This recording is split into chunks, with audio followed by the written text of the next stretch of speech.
Australians at war.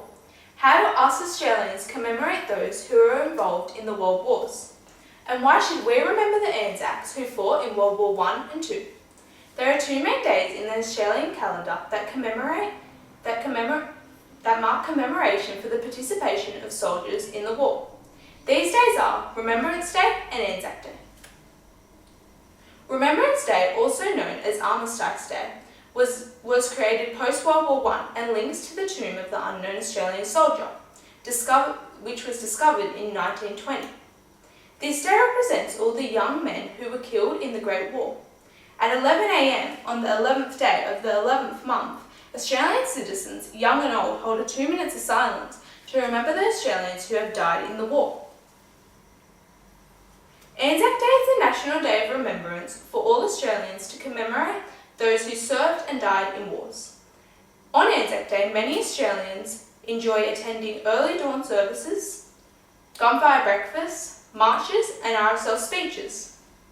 The dawn services begin at 4:30 a.m. Over 35,000 Australians gather together as a community and attend these special dawn services. The dawn service is followed by a traditional gunfire breakfast and an Anzac Day march. The Anzac Day March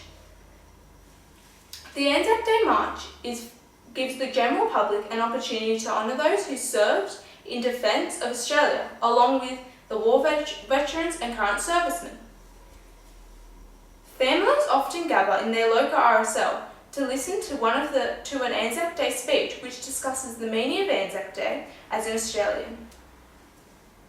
Some people even pay their respects by travelling to the Gallipoli Peninsula, where the Battle of Gallipoli started for the Anzacs, back on the 25th of April 1915. Now that we have discussed some events that are held to commemorate the soldiers who have fought for us, have a think about what young people do to remember and show respect to our Australian heroes. Do you think that they are as interested and informed about the World Wars, or is Anzac Day just another public holiday? Primary and high schools across Australia encourage children to make and wear red poppies with rosemary, which signifies the Anzacs and remembrance. On Anzac Day, schools have special assembly services with guest speakers to help inform children on the importance of remembering the soldiers. The last post is played in the school assemblies, which mark the end of the day for the soldiers. Most young Australians are familiar with the Ode of the Fallen, which is a poem that is recited. Children repeat the words "We will remember them" after each stanza. Youth students in high schools commemorate the war through research tasks. They learn about the Roll of Honour, which is a record of Australian armed forces who have died, and the experiences of the soldiers through the war. It is crucial that schools continue to encourage young Australians to participate in commemoration of war. Australia must continue to keep alive the Anzac spirit by passing down war knowledge to young Australians.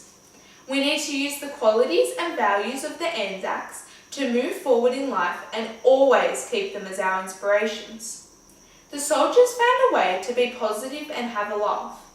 They all had a great sense of humour and enjoyed having fun with their close mates, even though the war brought along hardship. Our Anzacs were selfless and sacrificed their lives for Australia. The bravery among them is unbelievable, and as a country we should never forget them.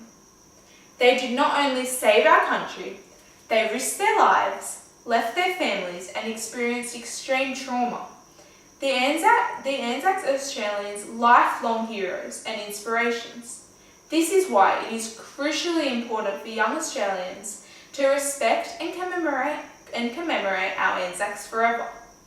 They can do this by simply living through their values, gaining knowledge on the conditions of war, and always keeping the Anzacs forever in their hearts. Thank you.